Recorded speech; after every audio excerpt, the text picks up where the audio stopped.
Hello friends, welcome to the sixth part of web development course. This is Ritesh. Quickly एक बार last video को recap कर लेते हैं। तो घबराइए मत, आप बिल्कुल सही सोच रहे हो, क्योंकि ये जितना भी कोड है ये बॉयलर प्लेट कोड हम नहीं करते।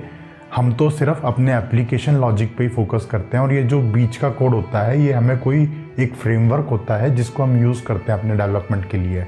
तो एक्सप्रेस एक ऐसा फ्रेमवर्क है जिसको यूज़ करके हम बहुत ही आसान तरीके से अपनी जावास्क्रिप्ट बैकएंड एप्लीकेशंस को डेवलप कर सकते हैं। नेक्स्ट वीडियो में हम एक्सप्रेस जेएस को समझने वाले हैं। इस वीडियो में हम एक्सप्रेस फ्रेमवर्क को समझने वाले हैं। तो चलिए स्टार्ट करते हैं।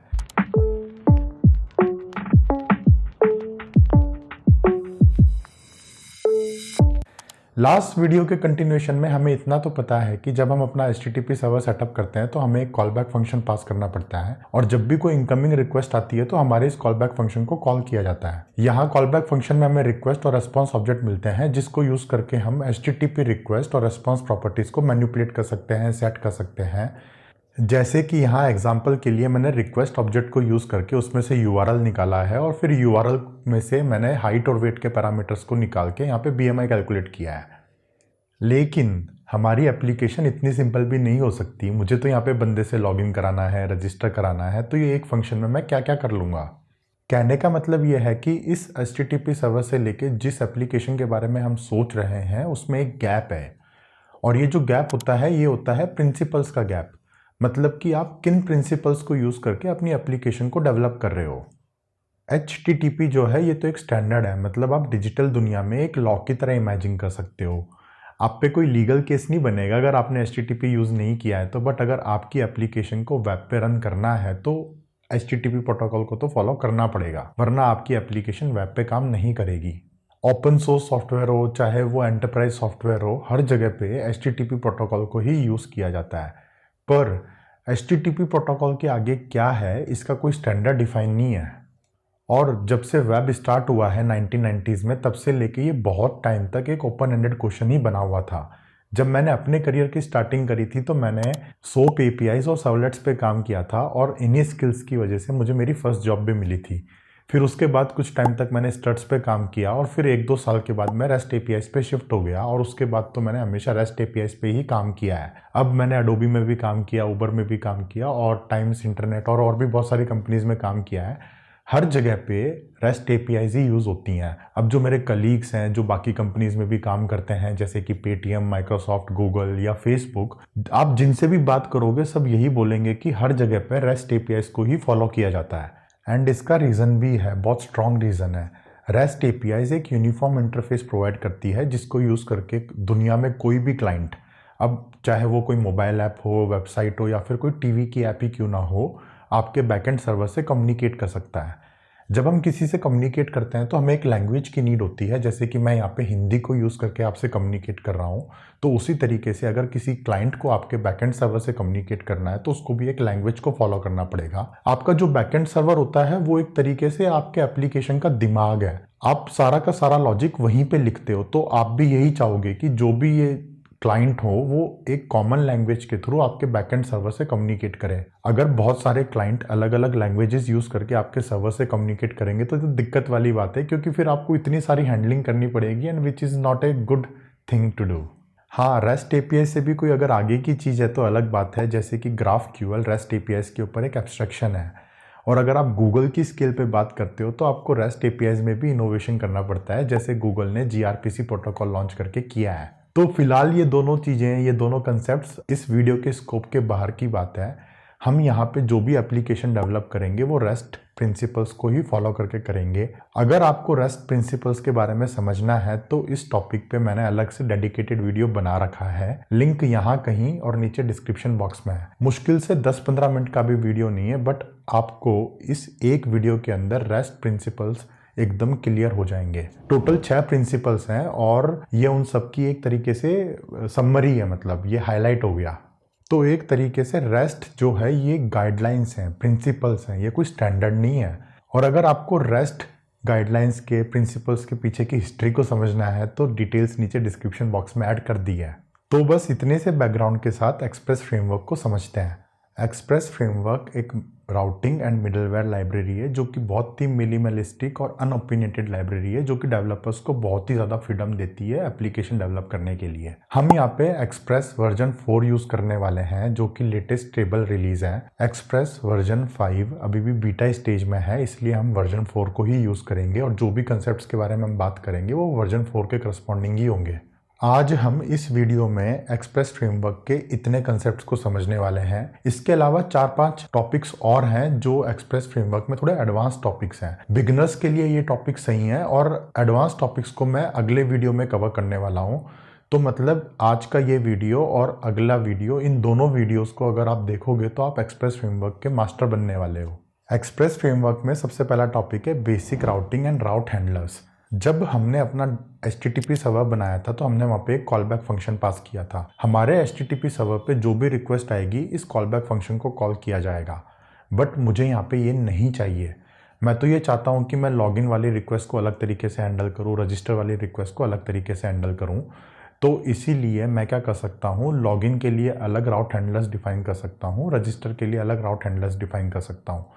राउट हैंडलर्स ऐसे फंक्शंस होते हैं जो कि किसी एक पर्टिकुलर URL पे आपकी रिक्वेस्ट को हैंडल करके रेस्पॉन्स जनरेट करते हैं। राउट हैंडलर्स फंक्शन का सिग्नेचर कुछ इस टाइप का होता है। यहाँ पे हमें रिक्वेस्ट रेस्पॉन्स ऑब्जेक्ट तो मिलता ही है और उसके साथ हमें यहाँ पे एक नेक्स्ट पैरामीटर भी मिलता है। अब नेक्स्ट पैरामीटर का क्या सिग्निफिकेंस है ये हम थोड़ी देर में समझेंगे मिडलवेयर वाले सेक्शन में, अगले सेक्शन में। ये जो रिक्वेस्ट और रेस्पॉन्स ऑब्जेक्ट हैं ये HTTP रिक्वेस्ट और रेस्पॉन्स ऑब्जेक्ट्स के ऊपर एक रैपर्स हैं जो एक्सप्रेस फ्रेमवर्क ने हमको बना के दिए हैं। तो अब हम अपनी एप्लीकेशन में राउट हैंडलर्स कैसे डिफाइन करते हैं, तो चलिए कोड करते हैं। तो सबसे पहले मैंने यहाँ पे एक्सप्रेस मॉड्यूल को इंपोर्ट किया है और जो मुझे इंपोर्ट होने के बाद मिलता है वो है एक फंक्शन। इस फंक्शन को कॉल करके मैं अपना एक ऐप ऑब्जेक्ट बना सकता हूँ और फिर उस ऐप ऑब्जेक्ट पे मैं अपने राउट हैंडलर्स डिफाइन कर सकता हूँ। जैसे कि मैंने यहाँ पे app.get करके एक लॉगिन वाला राउट डिफाइन कर रखा है। तो अब इसका मतलब क्या हुआ, सबसे पहले तो यहाँ पे गेट का मतलब है HTTP गेट मेथड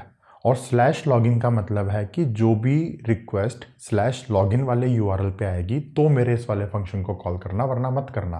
और /login वाले URL पे भी HTTP गेट रिक्वेस्ट होनी चाहिए। यहाँ पे HTTP गेट मतलब कि HTTP के अंदर आपको पता होगा टोटल 9 मेथड्स होते हैं, गेट, पुट, पोस्ट, डिलीट। तो इसी तरीके से मैं यहाँ पे पोस्ट वाले मेथड को भी डिफाइन कर सकता हूँ, पुट वाले मेथड को भी डिफाइन कर सकता हूँ और बाकी सारे मेथड्स को भी डिफाइन कर सकता हूँ अलग अलग URLs पे।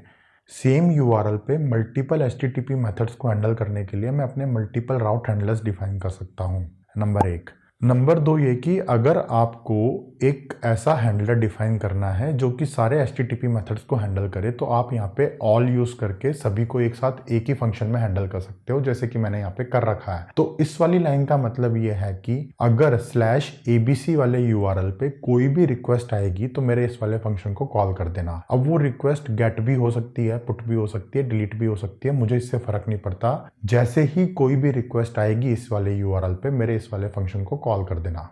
अब राउट हैंडलर्स को लेके 2-3 इंपॉर्टेंट पॉइंट्स हैं जो हमें ध्यान में रखने हैं। नंबर 1, जब भी हम राउट हैंडलर्स डिफाइन करते हैं तो उसका ऑर्डर इंपॉर्टेंट होता है। जिस भी ऑर्डर में राउट हैंडलर्स को मैं डिफाइन करूंगा वो उसी ऑर्डर में कॉल होंगे। जैसे कि मैंने यहाँ पे /login के लिए एक गेट वाला URL भी डिफाइन कर रखा है और एक ऑल वाला भी डिफाइन कर रखा है। तो यहाँ पे अगर गेट रिक्वेस्ट आएगी तो मेरे ऑल वाले को कॉल नहीं किया जाएगा बल्कि गेट वाले को कॉल किया जाएगा। और अगर गेट के अलावा बाकी कोई भी रिक्वेस्ट आई, पुट, पोस्ट, डिलीट, तो मेरे दूसरे वाले हैंडलर फंक्शन को कॉल किया जाएगा। तो जिस भी ऑर्डर में हम डिफाइन करेंगे उसी ऑर्डर में एक्सप्रेस फ्रेमवर्क उसको कॉल करेगा।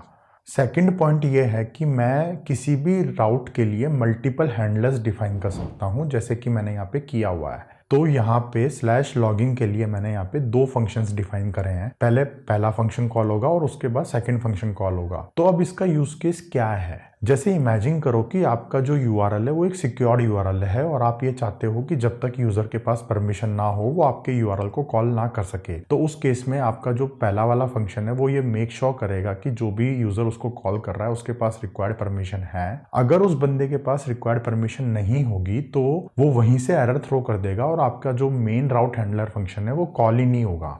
तीसरा और सबसे इंपॉर्टेंट पॉइंट ये है कि आपको राउट हैंडलर फंक्शन से या तो आपको रिक्वेस्ट को टर्मिनेट करना पड़ेगा या फिर आपको नेक्स्ट फंक्शन को कॉल करना पड़ेगा। जब तक आप ये दोनों काम नहीं करते तब तक आपकी रिक्वेस्ट हैंग स्टेट में रहेगी।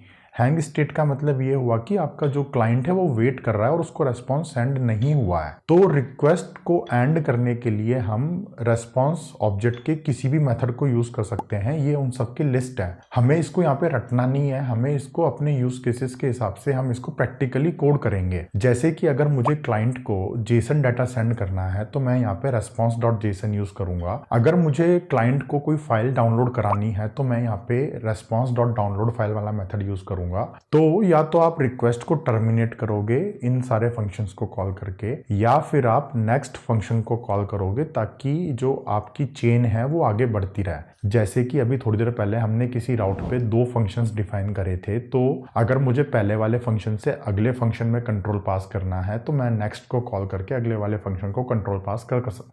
जब मैं किसी राउट को डिफाइन करता हूं तो मैं यहाँ पे राउट पैरामीटर्स को भी यूज कर सकता हूँ। राउट पैरामीटर्स क्या होते हैं कंसेप्चुअली समझते हैं। जैसे मान लो आपको यूजर की प्रोफाइल दिखानी है, तो आपकी एप्लीकेशन में बहुत सारे यूजर्स होंगे, तो यूजर्स की प्रोफाइल दिखाने के लिए एक URL इस टाइप का हो सकता है, यहाँ पे /users/id/profile। तो यहाँ पे जो ID है ये एक डायनामिक प्रॉपर्टी है। अगर यूजर 1 की प्रोफाइल चाहिए तो आप यहाँ पे users/1/profile करके अपने सर्वर को कॉल करोगे तो वो यूजर ID 1 की प्रोफाइल आपको रिटर्न कर देगा। अगर आपको यूजर ID 20 की प्रोफाइल चाहिए तो आप यहाँ पे users/20/profile करके अगर सर्वर को कॉल करोगे तो आपको 20 यूजर ID की प्रोफाइल रिटर्न कर देगा। तो ये जो ID है ये एक डायनामिक प्रॉपर्टी है और इन्हीं डायनामिक प्रॉपर्टीज को हम राउट पैरामीटर्स के नाम से जानते हैं। तो अगर मुझे अपने राउट डेफिनेशन में पैरामीटर्स की नीड है तो मैं वो भी कर सकता हूँ। जब भी मैं राउट डिफाइन करूंगा तो मैं यहाँ पे कर्ली ब्रेसेस को यूज करके पैरामीटर की डेफिनेशन दिखा सकता हूँ और उसके बाद इस पैरामीटर की वैल्यू को मैं अपने फंक्शन में भी यूज कर सकता हूँ।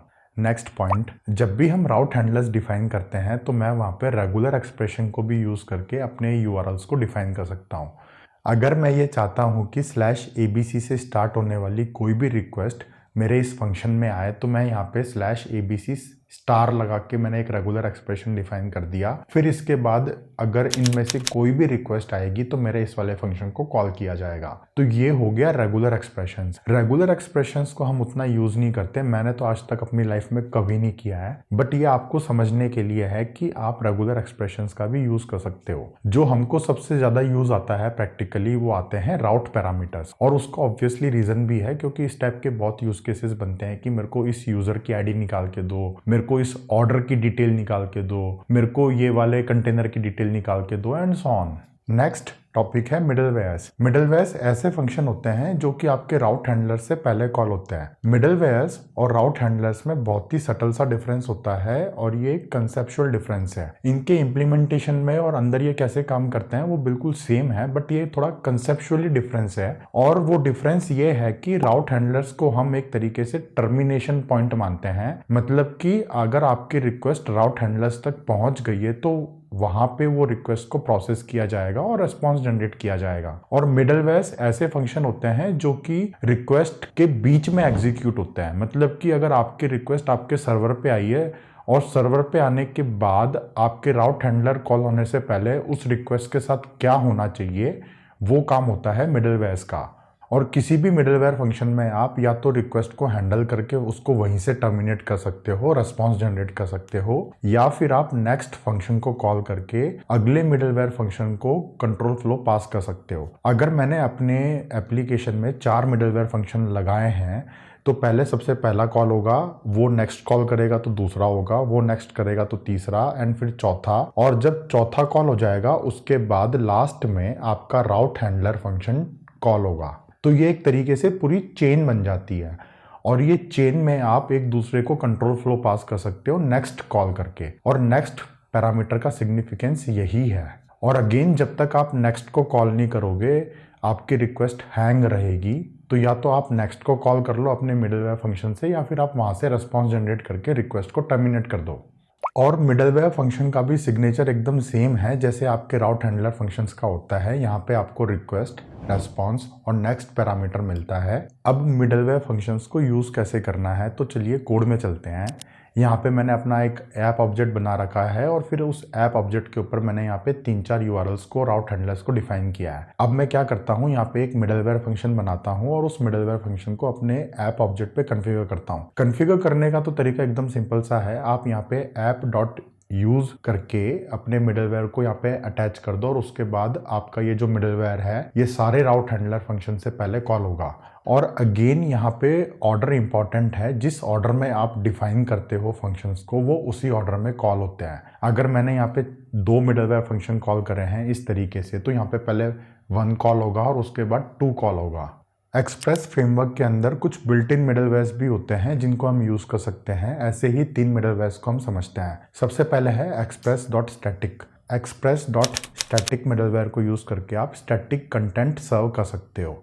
स्टैटिक कंटेंट सर्व करने का मतलब ये है कि HTML फाइल्स हो गई, CSS फाइल्स हो गई, इमेजेस हो गई और इस टाइप की जावास्क्रिप्ट वगैरह की चीज़ें हैं। इसको यूज़ कैसे करना है, इसको इस तरीके से यूज़ करना है। यहाँ पे अगेन मैं ऐप डॉट यूज़ कर रहा हूँ और उसके बाद मैंने एक एक्सप्रेस डॉट स्टैटिक फंक्शन यहाँ पे अटैच कर दिया अपनी एप्लीकेशन में। तो यहाँ पे आप देख रहे होगे मैंने यहाँ पे /static करके एक URL यूज़ किया है। तो इसका मतलब क्या हुआ? इसका मतलब ये हुआ कि जो भी रिक्वेस्ट /static से स्टार्ट होगी वही रिक्वेस्ट मेरे एक स्टैटिक कंटेंट पे जाएगी, बाकी सारे रिक्वेस्ट को नॉर्मल तरीके से प्रोसेस किया जाएगा। तो ये एक अच्छी बात है क्योंकि इस तरीके से आप अपने एप्लीकेशन के 2 पाथ को डिफाइन कर सकते हो। एक ऐसा पाथ जो कि सिर्फ स्टैटिक कंटेंट के लिए है, उसके लिए सिर्फ /static यूज करके आप आगे कोई भी URL दो वो सीधा स्टैटिक कंटेंट को सर्व करेगा। और इस पाथ के अलावा जो आपके एप्लीकेशन का दूसरा राउट बनता है जिसमें आपने अपनी लॉगिन या फिर रजिस्टर या फिर कोई भी APIs डिफाइन करी है, उसके लिए आप नॉर्मल प्रोसेसिंग करना चाहोगे तो वहां पे आप नॉर्मली राउट हैंडलर्स को डिफाइन कर सकते हो। वो स्टैटिक कंटेंट वाले मिडलवेयर फंक्शन में नहीं जाएगा वो कंट्रोल फ्लो। सेकेंड मिडलवेयर है express.json। express.json को इस टाइप से यूज करते हैं। यूज करने का तो तरीका एकदम सेम है सबके लिए, बट इसका सिग्निफिकेंस क्या है, हम इसको क्यों यूज करते हैं? तो एक्चुअल में जब भी कोई क्लाइंट सर्वर को रिक्वेस्ट सेंड करता है तो क्लाइंट आपको एक जेसन डाटा सेंड कर सकता है। तो अगर आपको उस जेसन डाटा को पास करना है तो express.json आपको उसमें हेल्प करता है। इस मिडलवेयर को यूज करके आप HTTP रिक्वेस्ट के जेसन डाटा को पास कर सकते हो और वो जो पास डाटा मिलता है आप उसको अपने राउट हैंडलर्स में यूज कर सकते हो। और एक इंपॉर्टेंट पॉइंट ये है कि ये वाला मिडलवेयर सिर्फ आपके जेसन डाटा को ही पास करेगा। अगर आप कोई दूसरा टाइप का डाटा आता है तो उसको ये इग्नोर कर देगा और कंट्रोल फ्लो नेक्स्ट कॉल करके अगले वाले मिडलवेयर को पास कर देगा। और इसी टाइप से जो हमारे पास थर्ड मिडलवेयर है वो है express.url encoded। तो ये URL encoded मिडलवेयर भी जेसन के सिमिलर ही है। जेसन वाला जेसन डाटा को पास करता है और ये वाला आपके URL encoded डाटा को पास करता है। यूज करने का भी तरीका एकदम सेम है और बाकी सारी चीजें एकदम सेम है। नेक्स्ट हम क्या करते हैं, हमने जो भी कंसेप्ट समझे हैं इसको एक बार प्रैक्टिकली कोड कर लेते हैं। तो जो हमारे पास BMI वाली एप्लीकेशन है उसमें मैं इसको यूज करने वाला हूँ।